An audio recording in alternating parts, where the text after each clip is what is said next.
What's up, everybody? Welcome to the show. Yet another episode of Crushin Fantasy Football. I am Bryce Lockridge, your host of the show. All right, guys.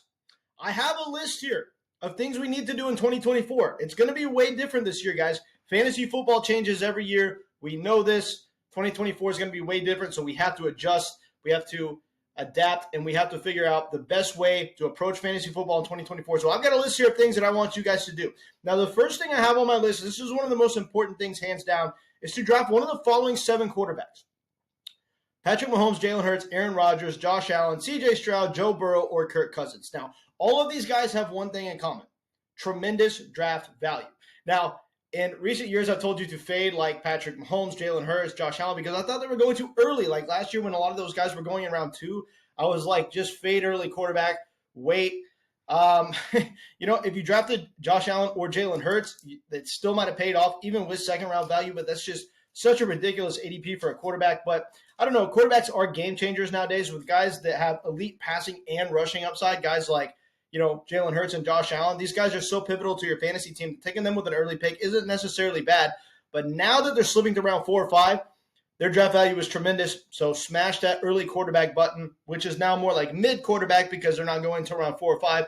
Point is, I love the value with Mahomes, Hurts, Josh Allen, and the guys like Aaron Rodgers and Kirk Cousins, CJ Stroud, Joe Burrow that are going either in middle rounds or later rounds. I think they have tremendous draft value as well. So if you don't get one of those top 3 studs, the other 4 that I have on this list can work out for you and could end up netting you the same amount of fantasy points as these guys at the top. I mean, these guys have serious potential. Next on my list is going to be to draft a ridiculous amount of running back depth. Now, the reason I say to do this is because we're drafting wide receivers earlier and earlier, right? So what I'm noticing is that I'm ending up with like a lot of running backs on my bench. I'm ending up with rosters, in 16-round drafts where I'll have 6 or 7 running backs because I'm waiting on the running back position because I'm drafting wide receivers earlier than I have in years past. So I'm ending up with a ridiculous amount of running back depth to account for this.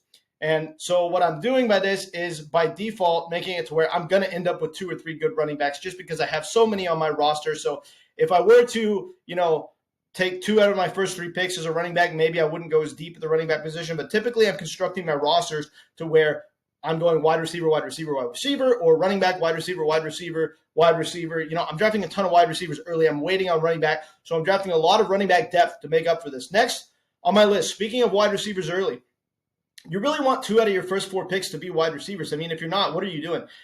This is a new league. It's a passing league. For PPR formats especially, guys like CeeDee Lamb, Tyreek Hill, Jamar Chase, they're so freaking polarizing at the wide receiver position, coming out and getting 12, 13 targets a game that, well, you really have to draft these guys because they're league winners, right? So if you're missing out on these guys early, you're really putting yourself in a hole and you're going to need to get lucky to win. These are the most important players in fantasy now.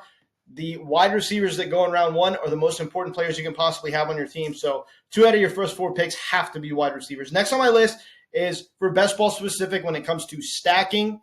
Know that for everyday redraft leagues, I think it could be a little bit overhyped, but when it comes to best ball, stacking is so incredibly important. You look at the winners of Best Ball Mania over the past few seasons, and if you've been in the final round of any puppy draft or really any tournament on Underdog, it's always the stack teams that win. You're consolidating your bets. You're making it to where you're only betting on one thing to happen, right? So if you have a Joe Burrow, Jamar Chase stack, and Jamar Chase happens to go off, Joe Burrow just kind of gets dragged along with him, right? That's just kind of how it works. That's the concept behind it. And even, wide receiver running back correlation is huge because typically if a wide receiver is good, it's going to make his respective offense better, and it's going to make the number 1 running back in that offense score more touchdowns. So wide receivers and running backs correlate together as well. The point is draft as much correlation as possible in these underdog drafts.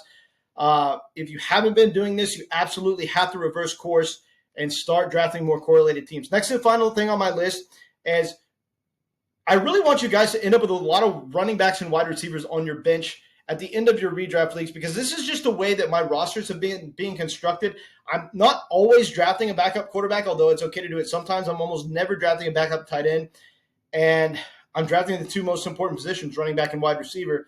And I'm stacking those positions with as much depth as possible because everything in fantasy is about depth. We know that every single season players underperform, players get hurt. You have to have an elite bench to win. Wide receiver and running back is the most important position. So I'm not worrying as much about backup tight ends and backup quarterbacks, although that's important as well. And I'm stacking my bench full of stud backup running backs and wide receivers. And this is just the way that I prefer to really construct all of my rosters and my redraft leagues at the moment. So I don't know. These are just some pieces of advice for you guys. We have to adjust and adapt in the 2024 season. So do these things this year. It's going to help your fantasy team tremendously.